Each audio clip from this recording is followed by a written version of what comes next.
केंद्रीय मंत्री प्रतापराव जाधव यांनी केली शेतकऱ्यांच्या बांधावर जाऊन अतिवृष्टीची पाहणी। पंचनाम्याचे चावडी वाचन करून घेण्याचे शेतकऱ्यांना आवाहन।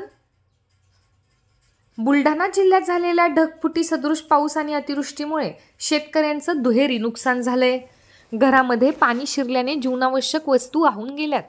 मोताळा तालुक्यात या सर्व अतिवृष्टीग्रस्त शेतकऱ्यांच्या बंधावरती जाऊन केंद्रीय मंत्री प्रतापराव जाधव आणि आमदार संजय गायकवाड यांनी पाहणी करत शेतकऱ्यांना धीर दिलाय।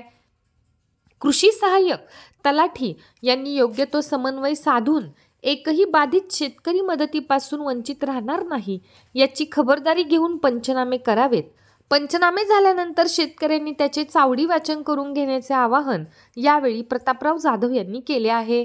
तर दिवाळीपूर्वी शेतकऱ्यांना नुकसान भरपाई देण्याचे आश्वासन देखील प्रतापराव जाधव यांनी शेतकऱ्यांना दिले आहे।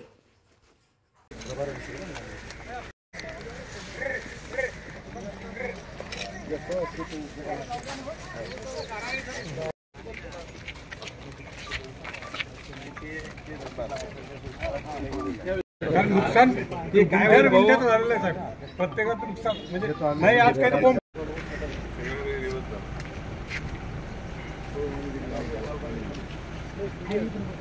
साहेब असताना 3 हेक्टरची मर्यादा केली होती, आता 2 हेक्टर आता दुसरा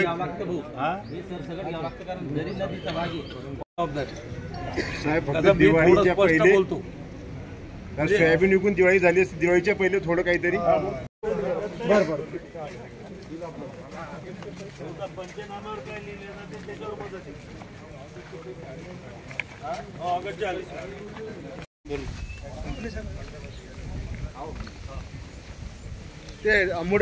ज्या ज्या ठिकाणी पाऊस पडतो आहे अगदी ढगफुटी सदृश पाऊस त्या ठिकाणी पडतो आहे। थोड्या वेळामध्ये मोठ्या प्रमाणात पाऊस पडल्यामुळं नदी नाल्यांना मोठ्या प्रमाणामध्ये पूर येत आहेत। जमिनी लोकांच्या खरडून जात आहेत। पिकाचं मोठ्या प्रमाणामध्ये नुकसान होत आहे। गावामध्ये घरांचं सुद्धा नुकसान या जोराच्या पावसामुळे त्या ठिकाणी होत आहे। महाराष्ट्रामध्ये जवळपास 70 लाख हेक्टरपेक्षा जास्त जमिनीचं नुकसान झालेलं आहे। बुलढाणा जिल्ह्यामध्ये सुद्धा जवळपास 71 मंडळं हे आतापर्यंत अतिवृष्टीमध्ये आलेले, पण अजूनही पावसाचं काही थांबलेलं नाही। कुठल्या ना कुठल्या भागामध्ये दुसऱ्या तिसऱ्या दिवशी पाऊस पडणं सुरूच आहे। त्यांचे सगळे पंचनामे करण्याचे आदेश सगळ्यांना दिलेले आहेत।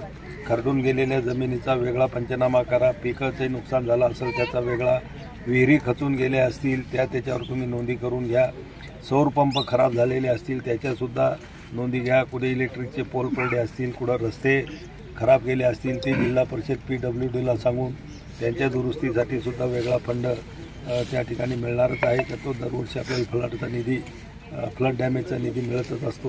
हे सगळं सरकार मदत करायला तयार आहे आणि आपल्या कृषी मंत्र्यांनी सुद्धा त्या दिवशी सांगितलं की सरकारचा दिवाळीपूर्वी शेतकऱ्याला मदत देण्यासाठी युद्ध पातळीवर सगळे सर्वेक्षणाचे कामं असतील, पंचनाम्याचे कामं असतील हे करणं सुरू आहेत।